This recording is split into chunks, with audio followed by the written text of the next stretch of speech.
tardes y noches a todos los presentes en este webinar. Mi nombre es Roberto Chávez y soy el responsable de Academia CIDI.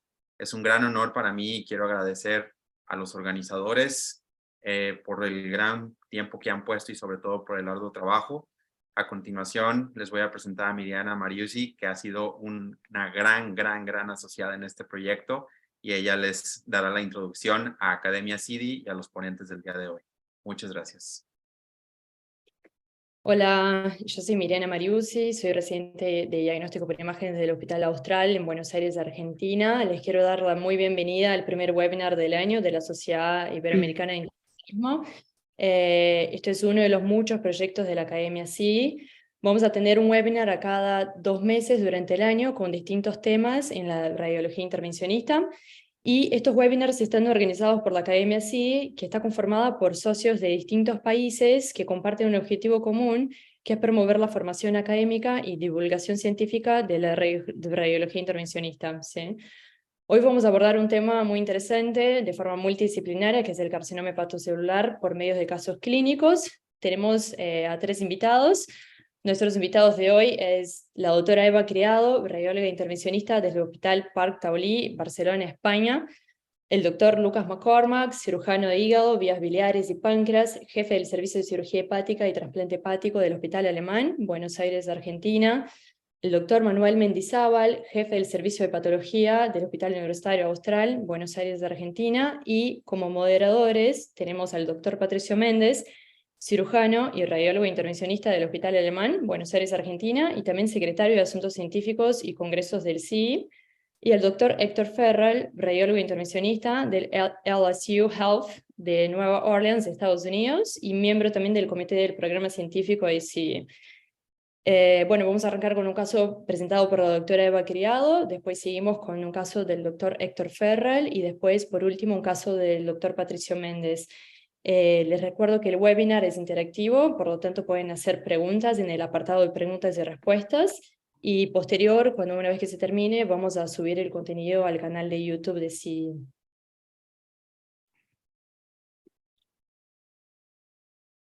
Bueno, perfecto. Eva, cuando quieras. Hola, buenas tardes a todos. Aquí en España, noches, para la gente que se esté conectando desde España. Lo primero, decir que es un auténtico honor para mí estar participando de este primer webinar de la Academia CIDI. Y sin más dilación, voy a compartir mi pantalla. ¿Se ve bien? Vale. Bueno, pues yo ya he presentado este caso alguna vez más y siempre digo que no es una paciente cualquiera, tiene un nombre y esta paciente se llama Olimpia. Bueno, Olimpia debuta en aquel momento con 68 años a raíz de una alteración analítica.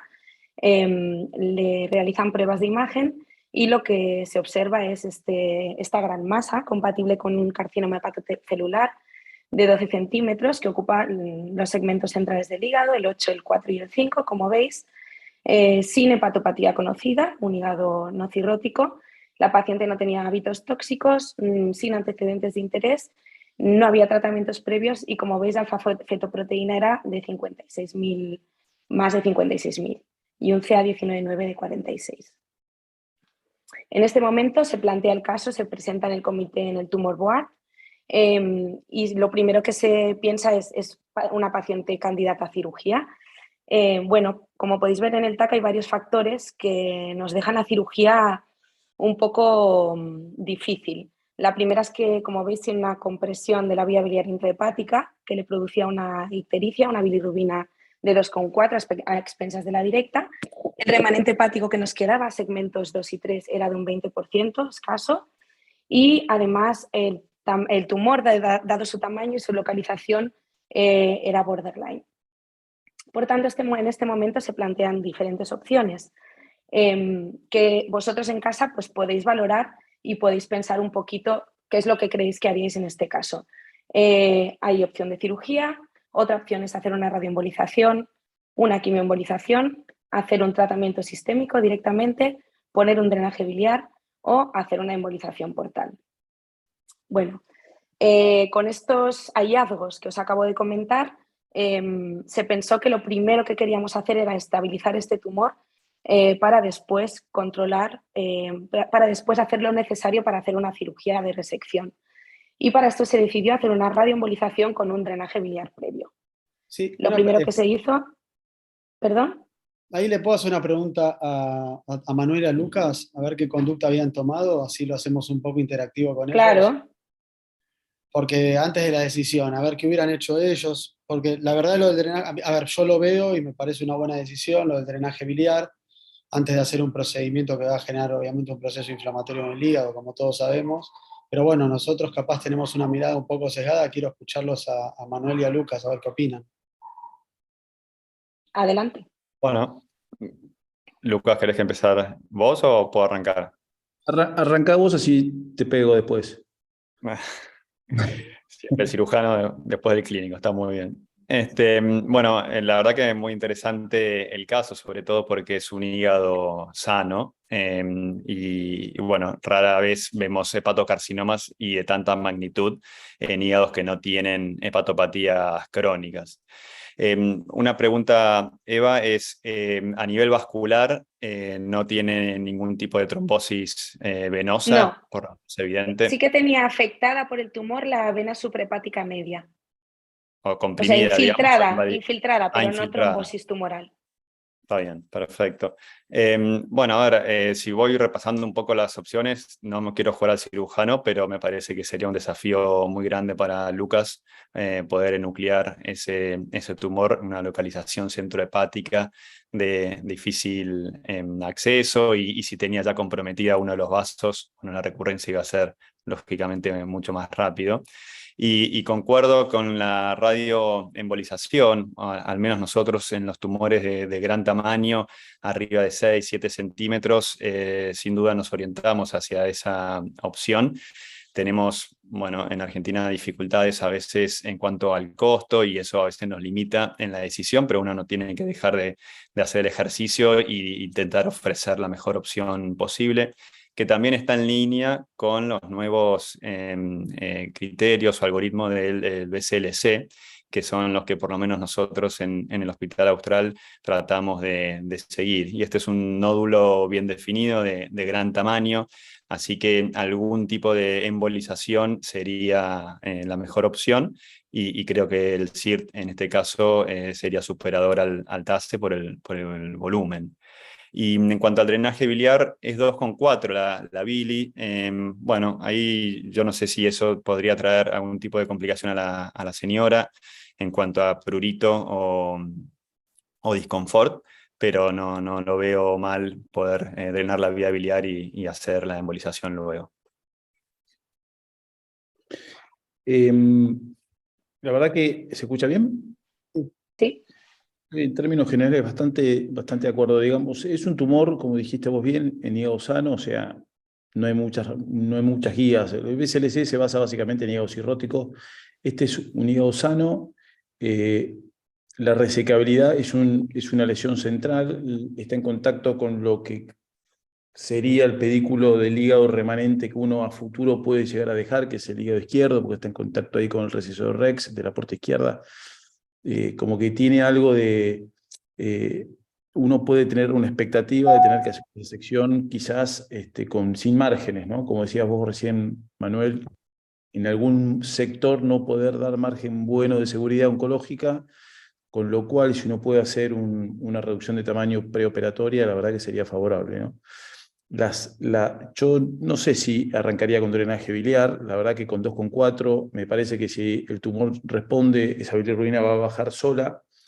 Y bueno, ir por el TARE o por el TACE, qué sé yo, por un tema de costo nosotros habitualmente vamos por el TACE, ¿no? Con DC Bits, y tenemos muchos problemas a veces para Claro, realizar. exactamente. Justo iba a Lo ir un reservamos poco por ese al lado. caso de TACE. Sí, Pato, ¿cómo? Iba a ir por ese lado. Somos una sociedad en una región del mundo que tiene muchas complicaciones para acceder a este tipo de tratamientos. Entonces, un poco también la pregunta era, bueno, ¿qué hacemos si no nos autorizan la radioembolización? Antes quería aclarar una cosa, Lucas, para hacer un procedimiento así, esa bilirrubina está aumentada, es medio contraindicado, hay que drenar la vía biliar, por lo menos para lo que es el itrio 90, corregime, Eva. Es Pero lo que iba a comentar al final, sí, que en mi principio con pregunta esa era, bilirrubina tienes mucho riesgo además de que se te infecte esta vía biliar. Además de drenarlo, se indicó tratamiento antibiótico prolongado. claro, tenía esas dos preguntas. ¿Qué hacemos si no podemos hacer radioembolización? Y la otra es, en un paciente no cirrótico, con este tumor tan grande, a ver, pensando, ¿no se pone sobre la mesa en algún momento biopsia previo a Se cualquier hizo, cosa? se hizo Pensé una que ya biopsia estaba del claro. hígado. Está bien. En este caso en concreto se hizo una biopsia. Es un paciente que nos derivaron de otro hospital. Se hizo una biopsia del hígado sano para saber que era sano y no se hizo biopsia del tumor porque tenían miedo de que sangrara. Eso es lo que leí en la hoja clínica del diagnóstico.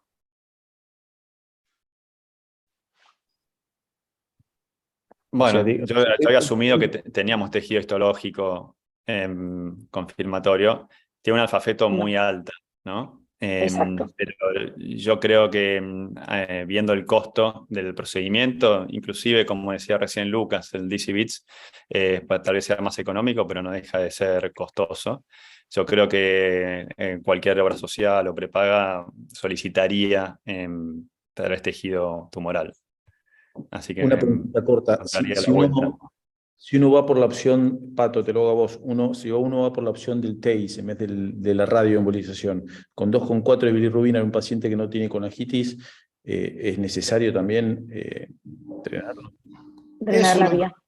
Hay contraindicaciones con ese valor. Hay veces que se puede jugar al límite, pero me parece que sería debatible, porque puede pasar ahí puede haber una sobreinfección con el proceso inflamatorio. Y yo creo que con una TACE todavía más riesgo. Lo discutiría con vos. Una TACE al cual añades el fenómeno embolígeno, todavía añades más riesgo de infección. Bueno, continuamos, Eva, porque capaz estamos... Venga, sí, que si no, no acabaremos, ¿eh? Sí, si no, nos vamos a quedar lupeando con esta... Luego no me digáis que es mi culpa, ¿eh? Bueno, pues esto es lo que se decidió. Evidentemente había otras opciones factibles y posibles, pero esto es lo que decidimos en el Tumor Board. Se hizo un drenaje biliar percutáneo mediante un acceso transhepático periférico en los radicales izquierdos y se puso un drenaje interno-externo. Se indicó tratamiento antibiótico prolongado, al menos hasta un mes después de la radioembolización. Y ahora, una vez controlado, bajada las cifras de bilirrubina a la normalidad y controlada esta ictericia, pasamos a planificar la radioembolización. Me gustaría mencionar, como podéis ver en estas reconstrucciones Volume Rendering y MIP, que es muy importante tener un estudio vascular angio-CT previo, con el cual podremos planificar prácticamente al dedillo lo que vamos a hacer el día de la intervención. Con un buen estudio vascular tenemos más o menos claro lo que vamos a hacer, el mapa que nos vamos a encontrar, incluso la vascularización extrahepática que tenemos que analizar. Aquí nos volvemos a plantear preguntas. ¿Qué tipo de tratamiento vamos a hacer en este paciente? Podemos hacer un tratamiento selectivo y evidentemente habrá lugar a discusión y si queréis la abrimos aquí en la pregunta. O una lobectomía rádica con la intención de hipertrofiar el hígado remanente. También existe la posibilidad de una lobectomía rádica modificada. Esto significa darle una dosis tumoricida al tumor y dar una dosis que se considera a partir de 80 Grays, o sea, menor que la tumoricida, al hígado que quieres hipertrofiar. Y por último, una trisectorectomía rádica, o sea, embolizar o radioembolizar hígado derecho más segmento 4. Abierto a discusión, yo os diré lo que hicimos. Este es el dibujillo que yo suelo hacer cada vez que empiezo un caso, luego lo voy, esto con el angiotac, y luego lo voy mejorando, completando a medida que hago la planificación.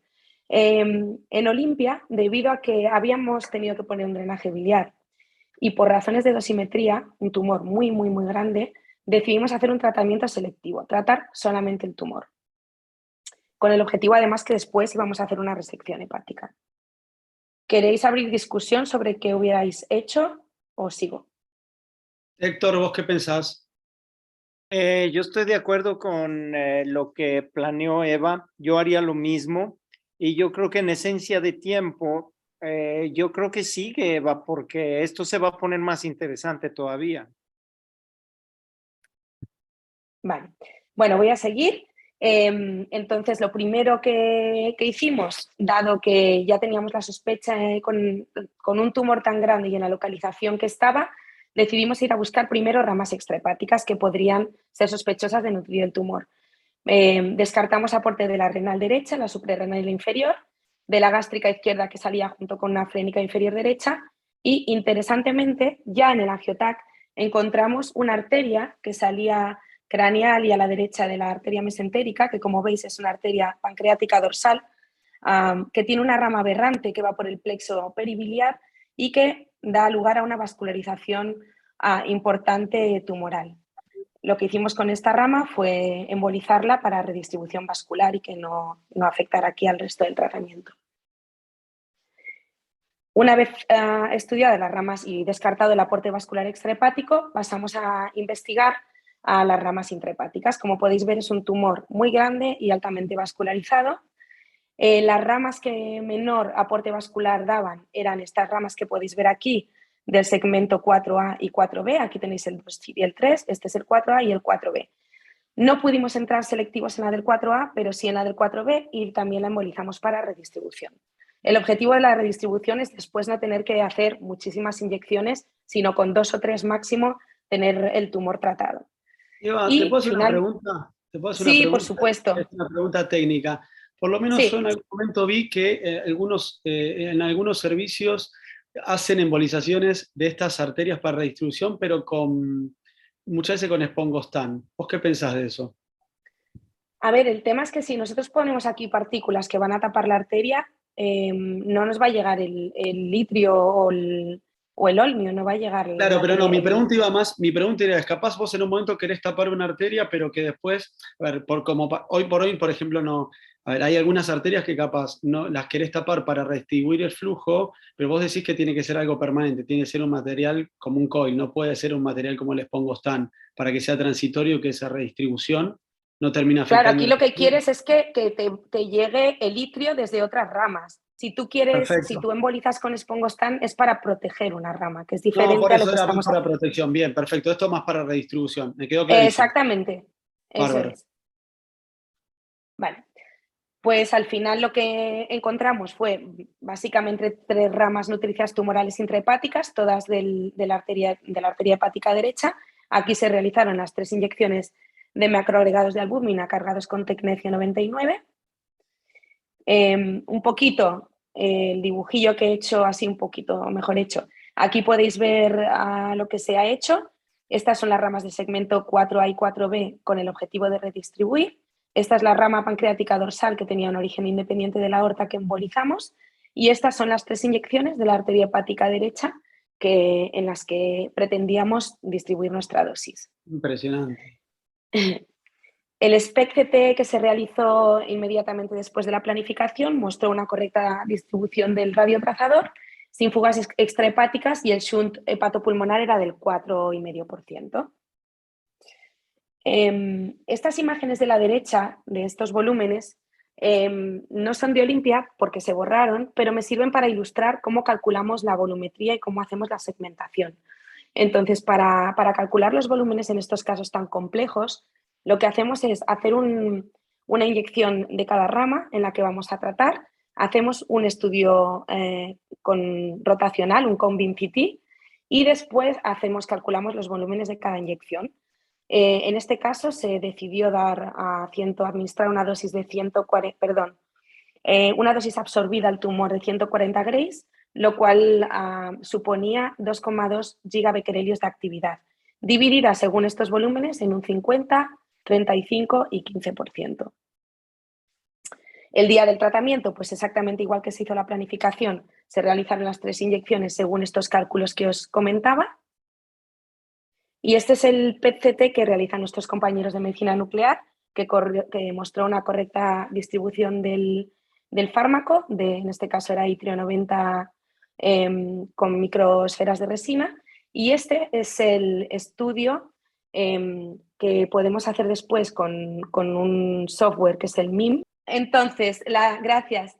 La dosis media al tumor finalmente fue de 184 grays y la dosis al tejido normal fue de 16.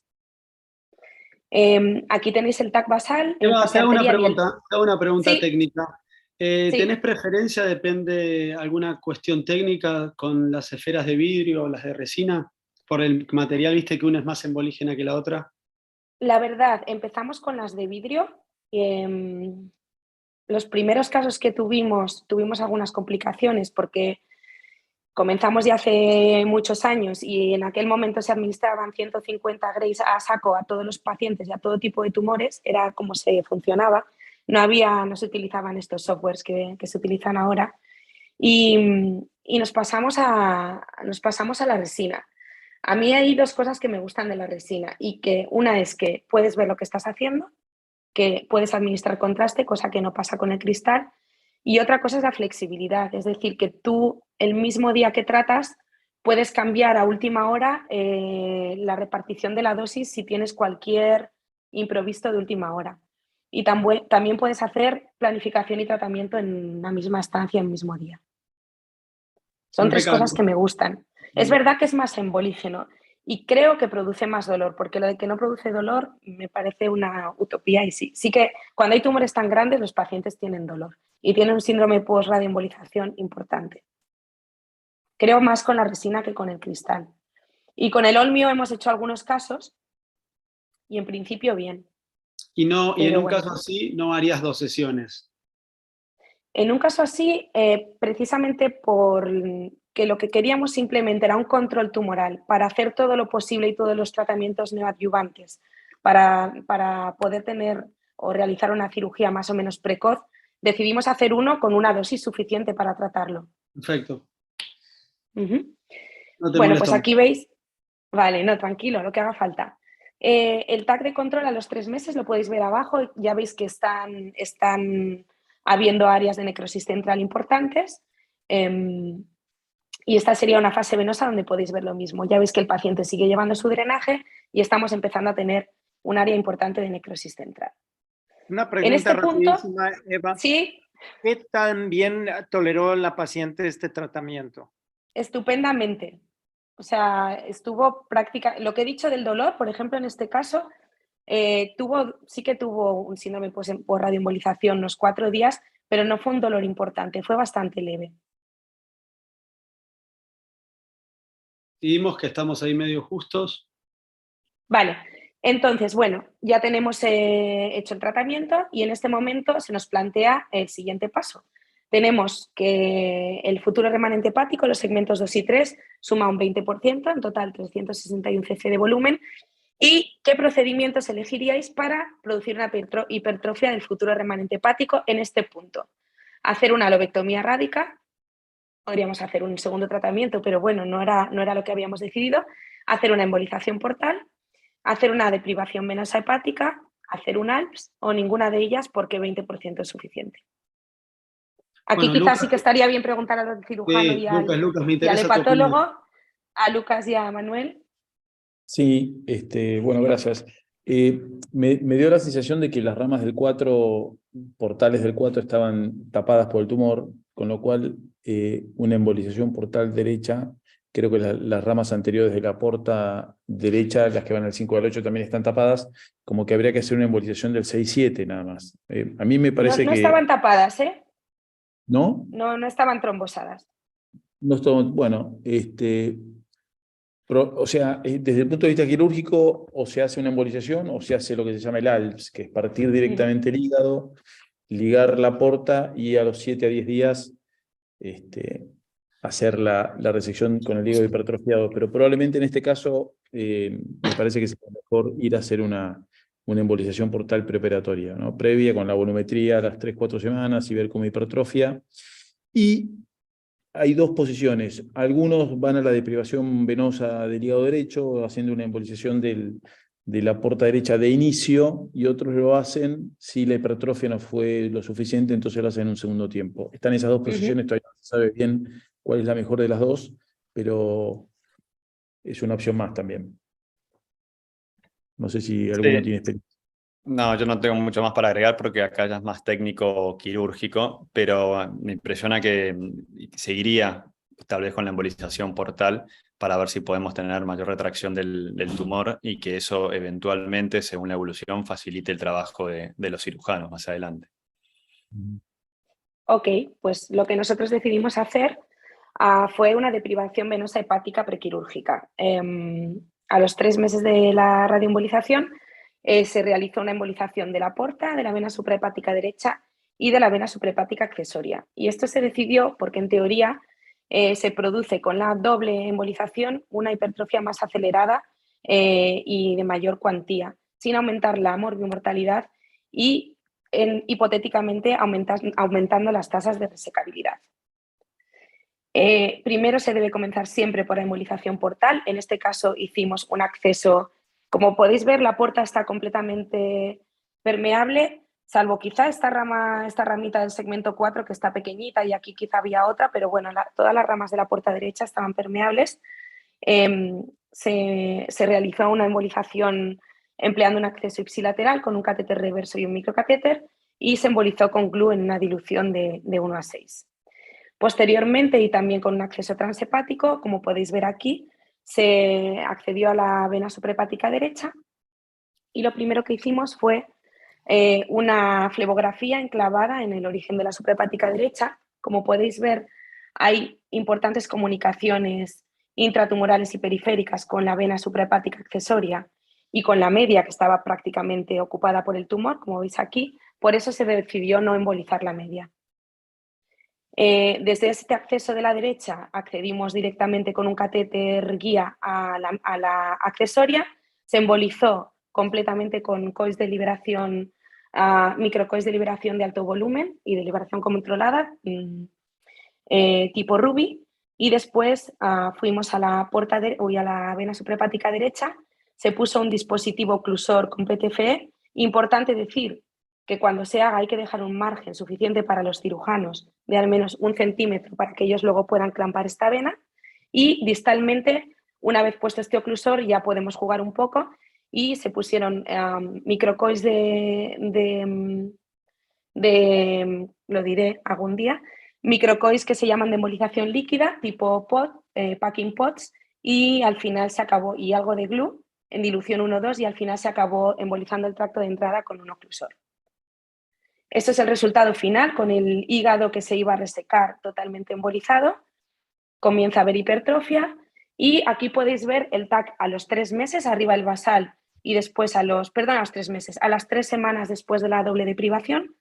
Podéis ver la hipertrofia que ya se nota, y a las 3 semanas había aumentado en volumen absoluto de 361 cc a 645, lo cual supone pasar de un 20% a un 33% de futuro remanente hepático. A las 2 semanas ya era del 29%. En este punto me gustaría hablar del concepto de test of time.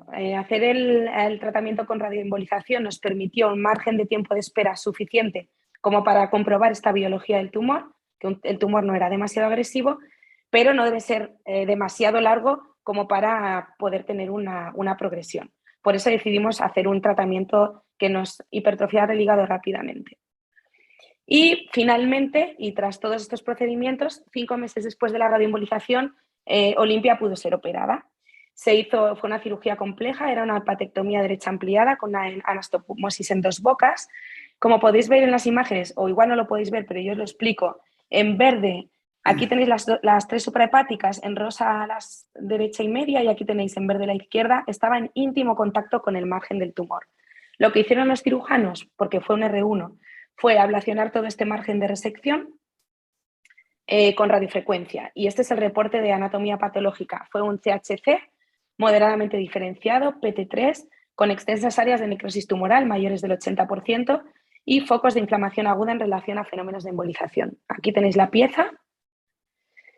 Y la alfa-fetoproteína, pues claro, este TAC es de 3 años después, pasó de 56.000 a 8. La paciente 3 años después, y gracias, yo creo que esto es importante remarcarlo, a un gran trabajo en equipo en el que hubo muchísimas reuniones, mucha toma de decisiones, mucha discusión, que no era nada fácil y que todas las preguntas que he ido haciendo había muchas opciones correctas realmente. Bueno, pues todos los personal implicado e incluso la paciente, que también ayudó mucho, hicieron que la paciente pues hoy en día esté viva y en un estado excelente de salud. Para acabar, 4 conclusiones. Bueno, la implementación de los tratamientos secuenciales neoadyuvantes pueden convertir un tumor no resecable en resecable. Importante, ante una dilatación de la vía biliar o una colestasis, no es una contraindicación absoluta para realizar SIRT. Hay algunos grupos para los que sí que lo es, pero no lo es.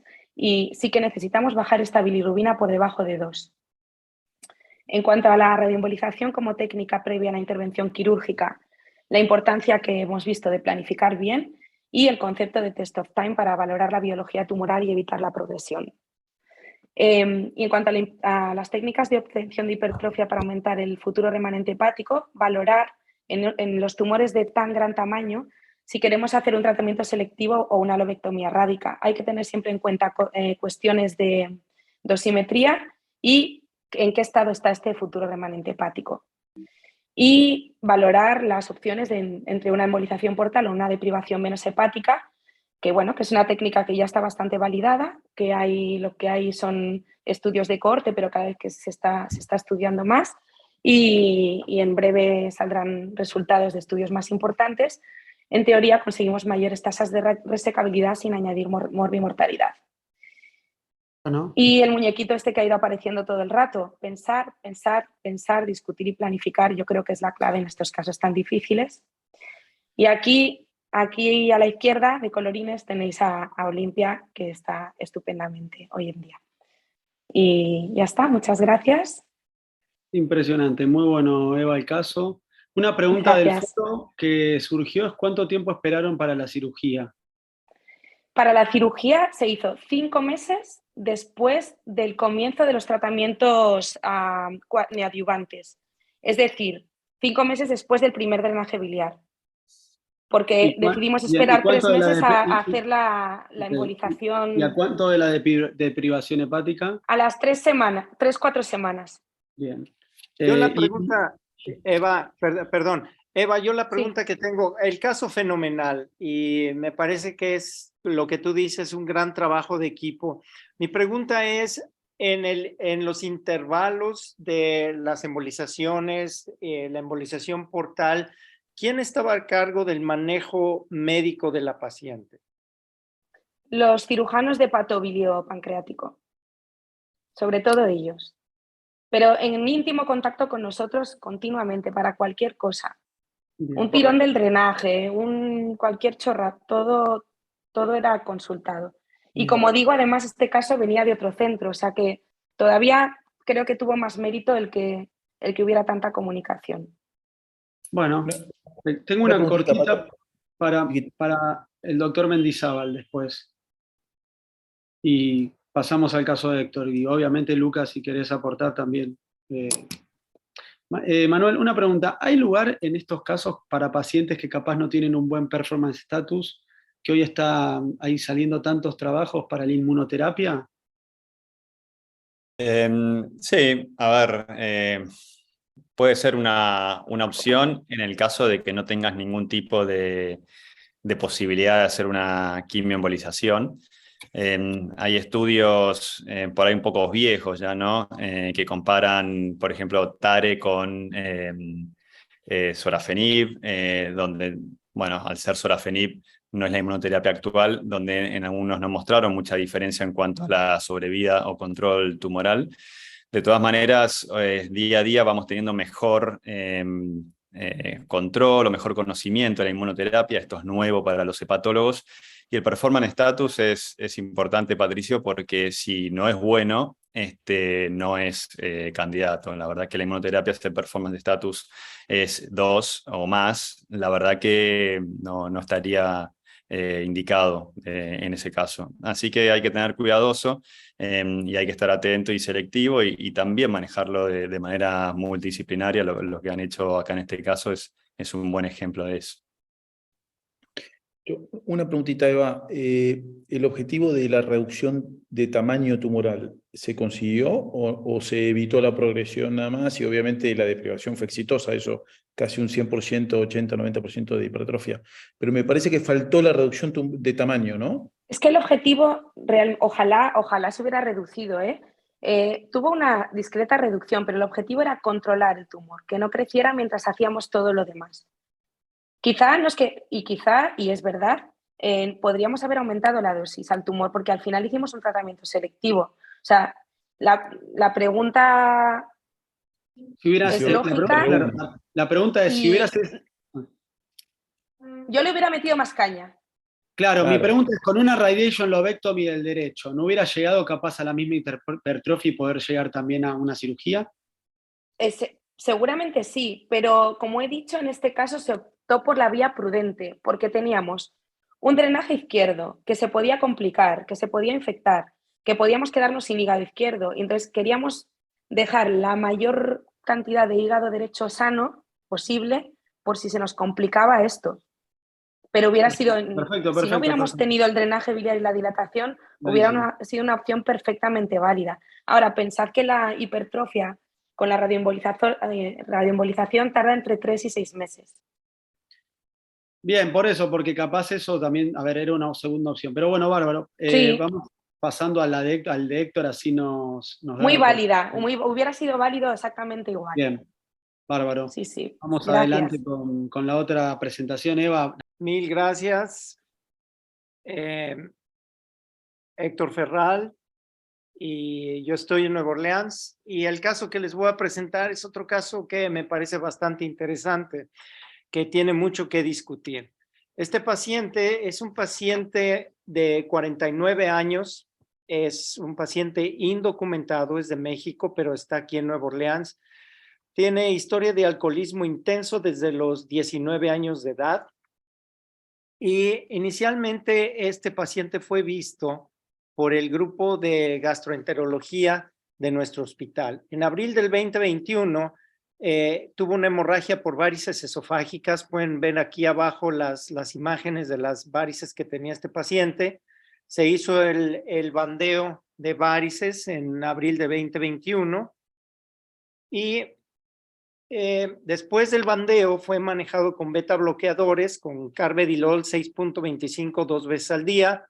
Reingresó en septiembre del 2021 con recurrencia de la hemorragia varicial y parte de su trabajo de evaluación se hizo una tomografía computarizada del abdomen que mostró una lesión en el segmento 6 muy sospechosa para carcinoma hepatocelular. Su alfa-fetoproteína era 7.1. Aquí yo les muestro nada más dos imágenes representativas de la tomografía de este paciente, en el que vemos un hígado claramente cirrótico, un poco de ascitis, y en donde están las flechas rojas era la lesión tumoral, muy sugestiva, era una LIRAT5, muy sugestiva de un tumor hepático. Entonces, aquí sí quisiera yo abrir la discusión, opciones de tratamiento. Me interesa mucho la opinión de tanto el cirujano como de Manuel, el hepatólogo.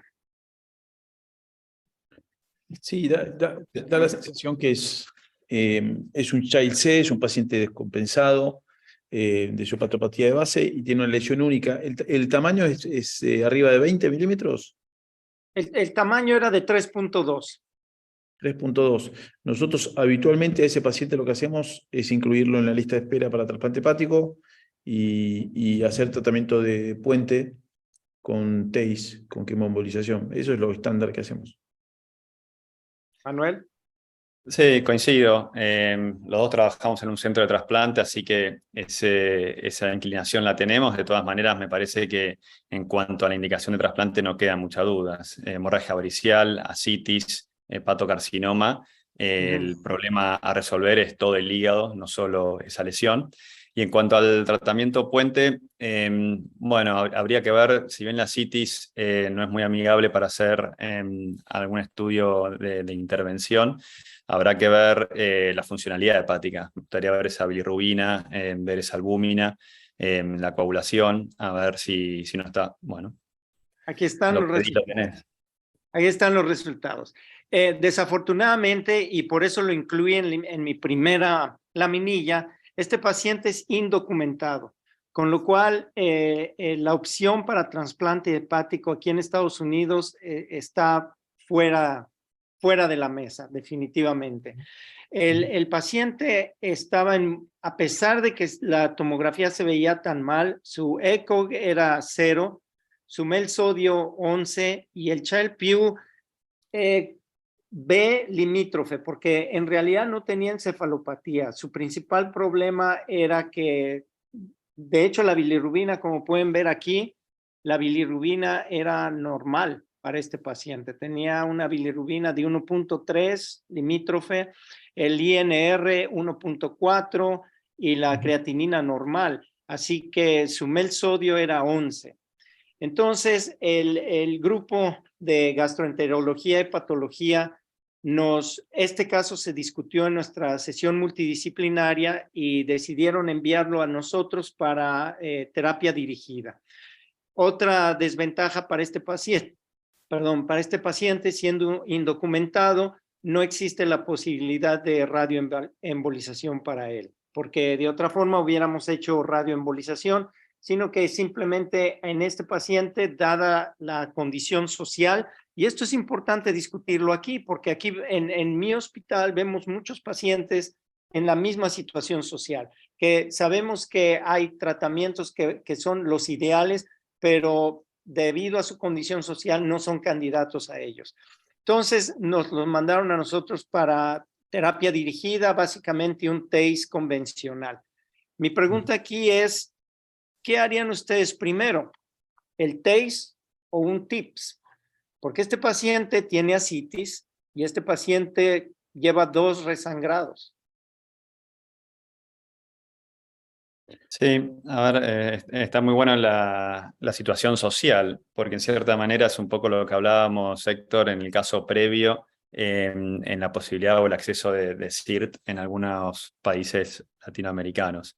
Y acá sucede lo mismo, no tiene acceso al trasplante, lógicamente que está muy bien pensar en una TACE. Y en cuanto al TIPS, yo no sé cuánto es el costo allá, si tenés esa limitación o no en este tipo de situación.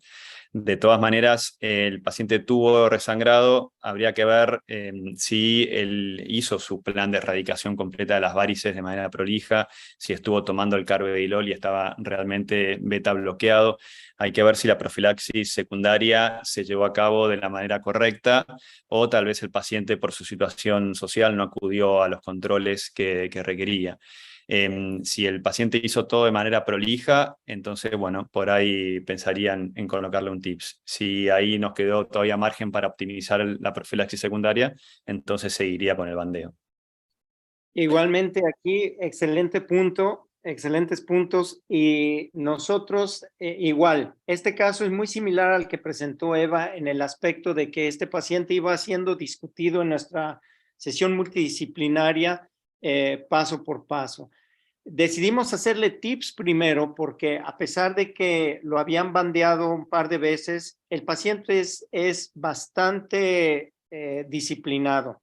Él dejó de beber hace aproximadamente 2 años. Definitivamente se tomaba sus medicamentos, todo bien, pero seguía existiendo el temor, si así lo queremos decir, de que pudiera resangrar, con lo cual, para eliminar ese problema, le hicimos el TIPS. Entonces, este paciente, a ver, fue a TIPS, el TIPS fue un TIPS estándar sin ningún problema, evolucionó bastante bien después del TIPS y no tuvo ninguna complicación. 4 semanas después del TIPS, su MELD estaba en 13, la hemorragia estaba controlada y decidimos proceder a radioembolización.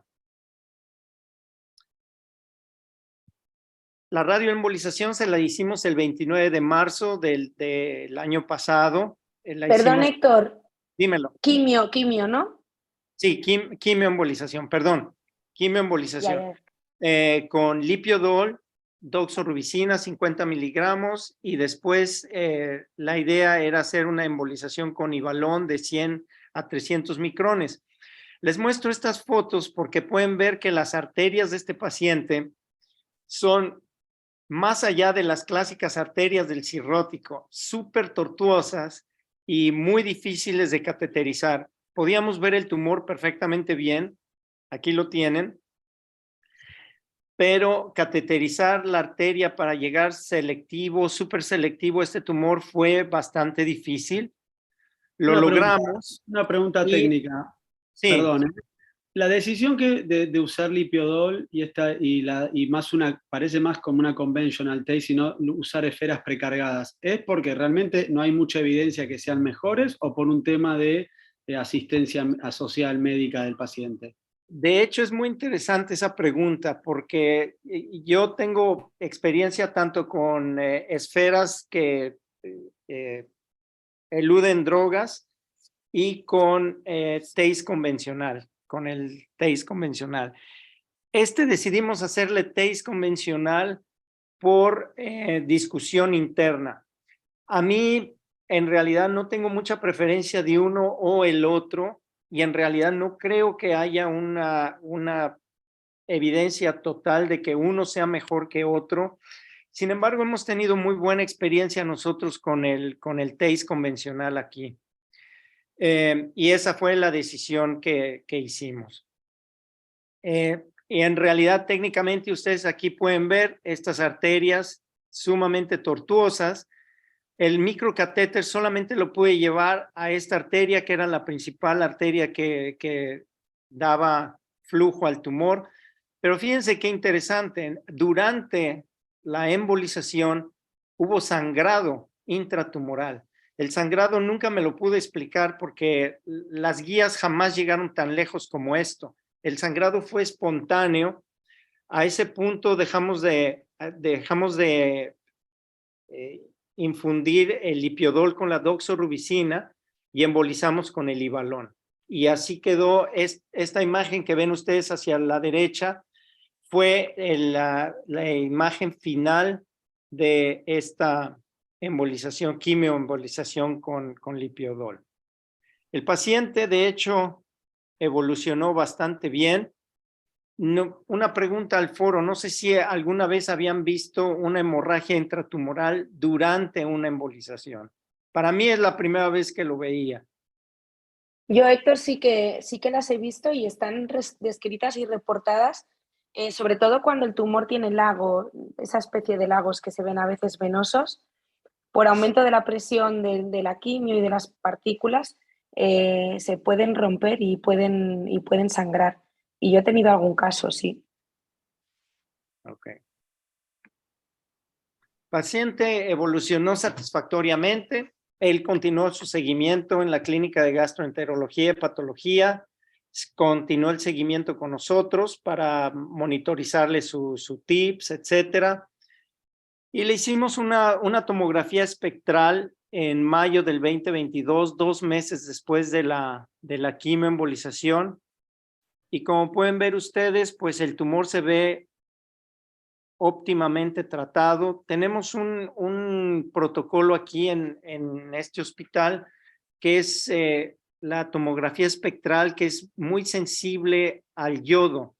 Entonces acá vemos que en realidad el tumor pues estaba prácticamente eliminado.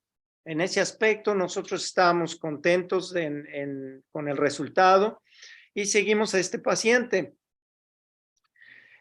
En septiembre del año pasado, este paciente empezó a descompensarse con encefalopatía. Y aquí volvemos a su problema social. Era un problema complejo porque nosotros manejamos la encefalopatía aquí con rifaximina y lactulosa. Pero la rifaximina es demasiado cara aquí en Estados Unidos. O sea, el precio es como de $600, $700 al mes. y definitivamente estos pacientes no tienen acceso a eso. Entonces, él ha tenido muchos problemas con el acceso a medicamentos, pero en septiembre empezamos a notar deterioro progresivo, básicamente con encefalopatía. Su función hepática continuaba normal y en diciembre del año pasado fue admitido por dolor abdominal y encefalopatía y se le hizo esta tomografía que pueden ustedes ver aquí, donde vimos una área muy sospechosa para una recurrencia tumoral. No recurrencia, sino un nuevo tumor, porque esto está lejos de donde estaba el previo tumor. Le hicimos una resonancia magnética esta semana y aquí tenemos este nuevo tumor. Y ahora sí, pregunta, porque no sabemos qué hacer con este paciente. Esta resonancia la hicimos esta misma semana. Ahora tiene una lesión LIRAT5 en el segmento, me parece que es segmento 4, y aquí están sus laboratorios. Él sigue siendo un ECOG 0. Bien. Lucas y Manuel y Eva, a ver qué opina cada uno. ¿Y del laboratorio tenés albúmina o coagulación? Sí. Bilirrubina. Aquí está todo. Coagulación, su INR sigue siendo 1.4. Su albúmina está en 2.3. Su bilirrubina está en 0.6. La total está en 2.4. Y pues su MEL sigue siendo no tan despreciable. En este punto yo estoy no estoy seguro de hacerle otra quimioembolización a este paciente porque ya tiene un TIPS. Como vieron, el hígado está muy deteriorado. Y la pregunta aquí sería, ¿qué piensan ustedes de darle tratamiento sistémico versus intentar de nuevo una quimioembolización? Y ahorita estamos intentando conseguirle Medicaid para ver si lo podemos meter a un posible trasplante. Bueno, muy interesante, Héctor. A ver, siguiendo el orden de lo que uno haría independientemente de la situación social del paciente, el trasplante sigue siendo la primera opción. Este paciente debería enlistarse en un mundo ideal. En cuanto a esa opción de Medicaid, y uno está a la espera, me parece que acá tiene más indicación de TACE que de terapia sistémica. El paciente es todavía un Child B, lo calculé rápidamente, habrá que ver su encefalopatía, pero es un Child B 9. Y la verdad que la indicación de terapia sistémica en los pacientes con Child B todavía es controvertida. En teoría su aprobación es para Child A. De todas maneras, uno siempre va empujando un poquito la regla y en lo personal hemos tenido experiencia con Child B y con resultados aceptables. Pero en el caso de este paciente, si no puede costear la rifaximina, menos podrá costear una terapia sistémica, imagino. Así que mi recomendación, mientras uno espera la resolución del Medicaid, es tal vez intentar una nueva quimioembolización. A mí lo que me preocupa es que, y Lucas, aquí me interesa mucho tu opinión, a mí me preocupa mucho que la circulación hacia el hígado está bastante precaria en el momento, porque tiene el TIPS. El TIPS básicamente, o sea, le deja todo el flujo al hígado a partir de esas arterias que ya vieron cómo está.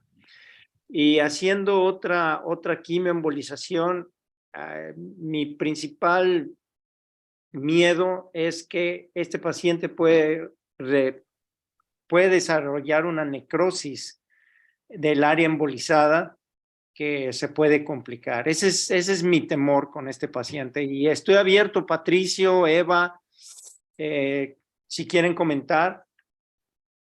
Sí, Héctor, ay, perdón. No, avanza, Eva, dale vos. Yo creo que tendría las mismas dudas que tú, porque, bueno, había una bilirrubina de 2,4, pero la última era de 2,8, o sea, parece que va en aumento. Con esa bilirrubina, ese hígado, esas arterias, que probablemente tampoco puedas ir muy, muy distal, o con la TAC puede ir muy, muy distal. ¿Sí? Esa es mi principal preocupación. Sí. La vez pasada, cuando hice la quimioembolización, la vez pasada, me costó muchísimo trabajo llegar a donde tenía que llegar.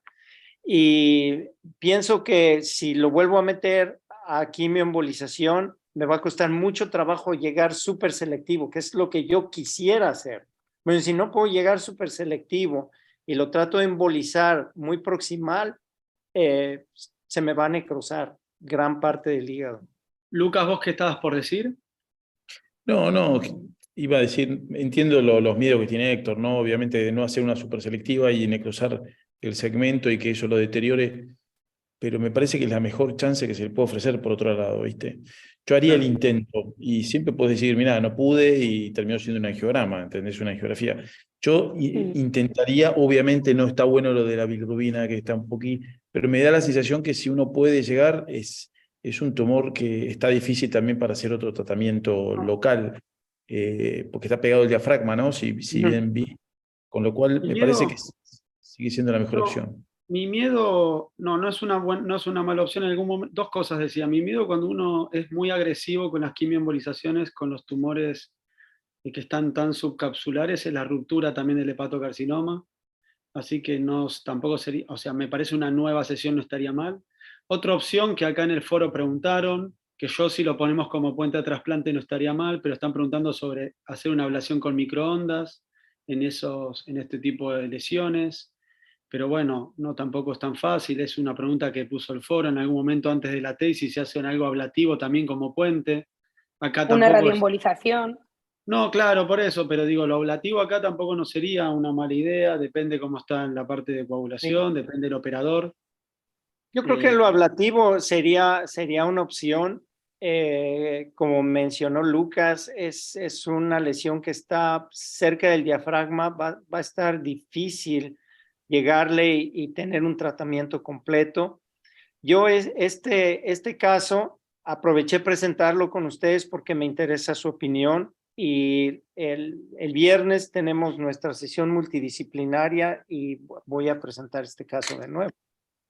Porque en este momento no sabemos muy bien qué ofrecerle a este paciente. Y tenemos una combinación, disculpa, tenemos una combinación de un problema médico con el problema social, por supuesto. Que quizá este paciente no llegue a trasplante, ¿no? Es muy factible que no llegue a trasplante. ¿El tamaño de la lesión nueva? 2.3. 2.3, está bien. Bueno, o sea que sí es un candidato a ablación. Trasplante, sí, y a trasplante también. Sí, yo creo que el trasplante es la mejor opción. Pasamos al último caso, así no nos extendemos tanto, que yo sé que están todos cansados, en día largo. Eva también está con un uso horario complicado. Voy a compartir pantalla. Muchas gracias. Bueno, voy a tratar de ser lo más expeditivo. Vamos a presentar a un paciente de 77 años. Se me ve, perdón, acá estoy, así. 77 años, con 20 años de abstinencia, exalcoholista. Paciente está con una FA crónica, anticoagulado con apixaban, insuficiencia cardíaca, dislipemia, hipertensión portal también, con serologías negativas. CHAI-B8, MEL de 13, un performance status 1. Agrego dos cosas que después está bueno que surgieron, pero lo tenía que acortar el caso, que en algún momento dio la ferritina aumentada y se estudió para hemocromatosis y dio negativo. En algún momento se hizo una CPRI y por eso se pensó que podía tener una colangitis esclerosante que también finalmente no fue concluyente. Y tenemos este laboratorio con un alfa-feto normal, un TP dentro de todo no tan alterado, con una leve alteración de la GOT, y tenemos estas dos lesiones una siendo LIRADS 4, la otra LIRADS 5, que vemos que tienen el comportamiento típico del hepatocarcinoma, que aumentan en fase arterial y tienen washout. Y bueno, nos enfrentamos a este caso y bueno, acá me interesa la opinión tanto de Lucas, de Manuel y de Eva. Si es una opción ir a trasplante, una TASE como puente a trasplante, una TASE solamente, una ablación, tratamiento sistémico, u otra de las opciones que ustedes crean a ver que pueden aplicarse a este caso. La situación social, Pato, y dijiste que era alcohólico, ¿no? No, era un paciente, te cuento, que está contenido con la familia, pero un performance status, a ver, no 0, pero un 1 diría, porque es un paciente que puede, o sea, está en su casa, necesita ayuda, pero puede hacer ciertas cosas y tiene continencia familiar. ¿Y la edad? ¿Cuánto había dicho de años? 77 años. Y está un poco por fuera de los estándares, ¿no? La verdad que uno ha seleccionado pacientes para incluir. Este es un paciente que tiene 2 nódulos, estaría dentro de lo que se llama Milán, aparentemente, no, por lo que comentaste vos, es un cirrótico. En términos generales, es un paciente que sí está en una buena condición social, hay que trasplantarlos, pero cuando cruzás la línea de los 70 años, esos pacientes los hiperseleccionás, ¿no? Acordate que está anticoagulado con apixaban. Tiene comorbilidades, exacto, y está muy pasado a los 70, tiene 77. Entonces es un paciente que probablemente tenga que ir a tratamientos no quirúrgicos, digamos. 2 tumores, nosotros estamos más para el lado de la embolización, habitualmente el TACE. Bueno, pero bueno, bien. Manuel.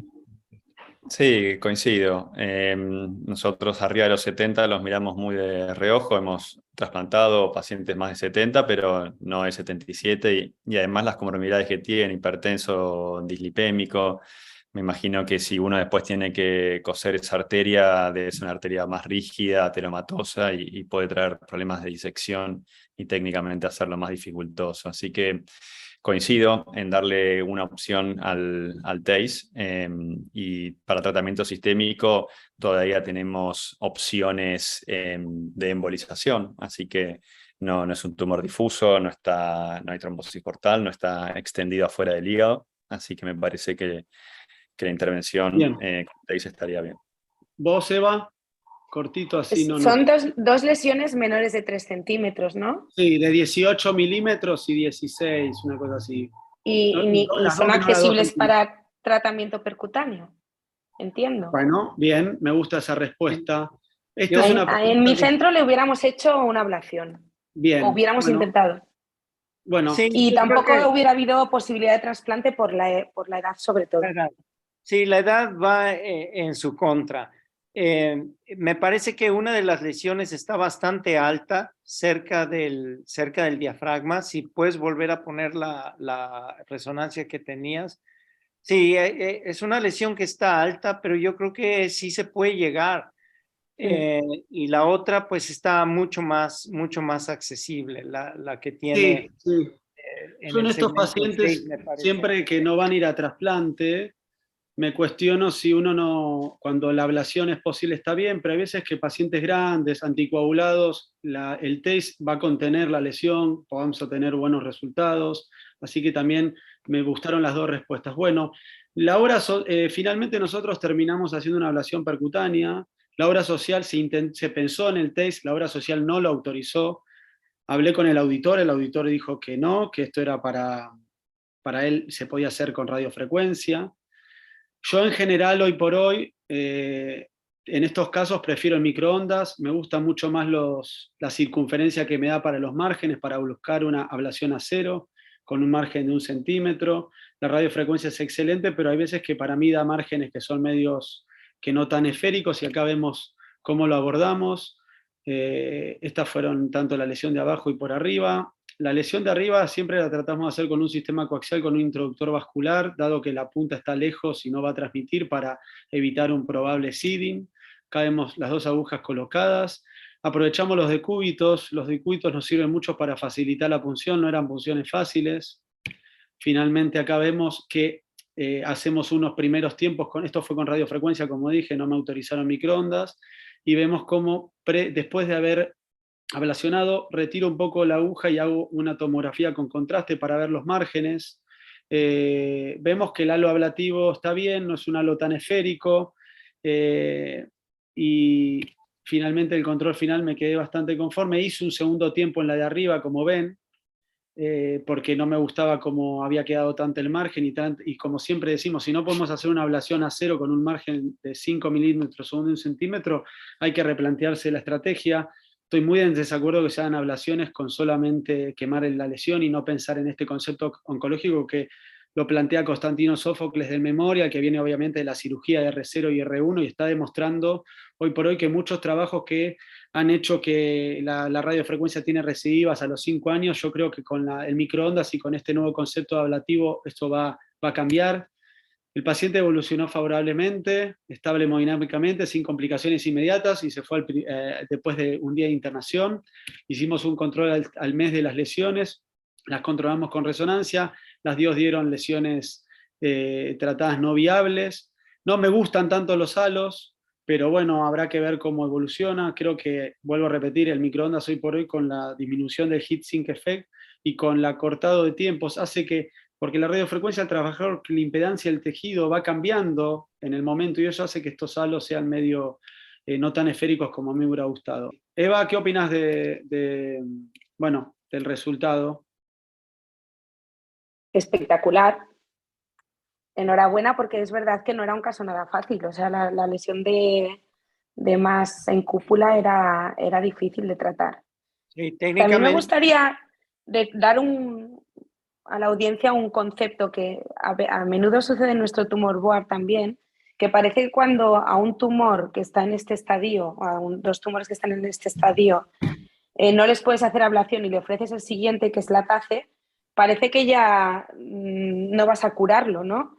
Muchas veces hay este concepto de que la TACE ya no es un tratamiento curativo y no, o sea, en un tumor que está en este estadio puedes tener un resultado curativo igual. Pero bueno, lo intentasteis y el resultado es fantástico. Enhorabuena. Aunque sí, no, totalmente. Yo creo que un resultado excelente considerando la edad del paciente, considerando que está anticoagulado. Y de hecho, yo creo que yo hubiera preferido hacer la ablación, porque digo, finalmente a los 77 años con anticoagulación, si te hace un síndrome posembólico grave, pues puedes tener muchos problemas. Y en realidad los pacientes, al menos los que yo he tratado con ablaciones, la toleran bastante bien. Es básicamente un procedimiento que es de paciente externo. Lo puedes dejar un día en el hospital, pero al día siguiente se van a su casa. Sí, entiendo, Patricio, que le retirasteis la anticoagulación para la intervención, sí, por ¿no? supuesto, por supuesto. Tuvimos que suspender el apixaban 3 días previos. Por eso algunas veces en estos casos uno se plantea colocar un catéter multipropósito supradiafragmático, separar con dextrosa y agua fría el hígado del diafragma, que eso nos da más protección, y después también el uso de las camisas, no para pinchar y no hacer un seeding tumoral. El paciente no tuvo ninguna repercusión pulmonar, no hubo un neumotórax. No nos molesta el neumotórax, estamos muy familiarizados por la cantidad de biopsias pulmonares y ablaciones que estamos haciendo y que eso se soluciona, así que no, por lo menos no hay que tener miedo de pinchar el diafragma, pero sí obviamente tomar cuidado con cubrir la aguja que después va a salir y a pesar de que uno sale quemando y no tendría que tener SIDIN, bueno, desde que se usan sistemas coaxiales y creo que lo del introductor vascular es algo que yo había visto en un curso y me pareció muy interesante para, por lo menos en la aguja de microondas que son más gruesas, pongo un 8 French. En estas se pone capaz un 5 French, 4 French. ¿Y los haces con anestesia general? Sí, los hago con anestesia general, obviamente, para que el paciente, primero estamos usando energía térmica, algunas veces los hago con una neurolepto que esté más desconectado, pero en general necesito que maneje también el tema del diafragma del anestesista, claro, para que no esté bailando el hígado. Muy interesante. Bien. Excelente sesión. Les agradecemos muchísimo. Lucas, un placer conocerte. Sí, Manuel, un placer conocerte. Gracias por participar. Tito, muy buena sesión. Sí, la verdad que para nosotros como sociedad es muy importante poder tener estos medios, también que vengan profesionales que admiramos de otras especialidades y que nos parece interesante capaz no ser tan teóricos y sino ir al día a día y ver estos casos que son los que se presentan en la práctica. No sé si alguien del público tiene alguna última pregunta, que la leemos acá por el foro.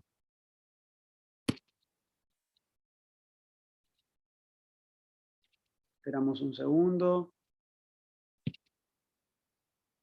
Parece que todas las preguntas... Acá vemos que mucha gente, acá había alguien, también estaba con la ablación percutánea con nosotros.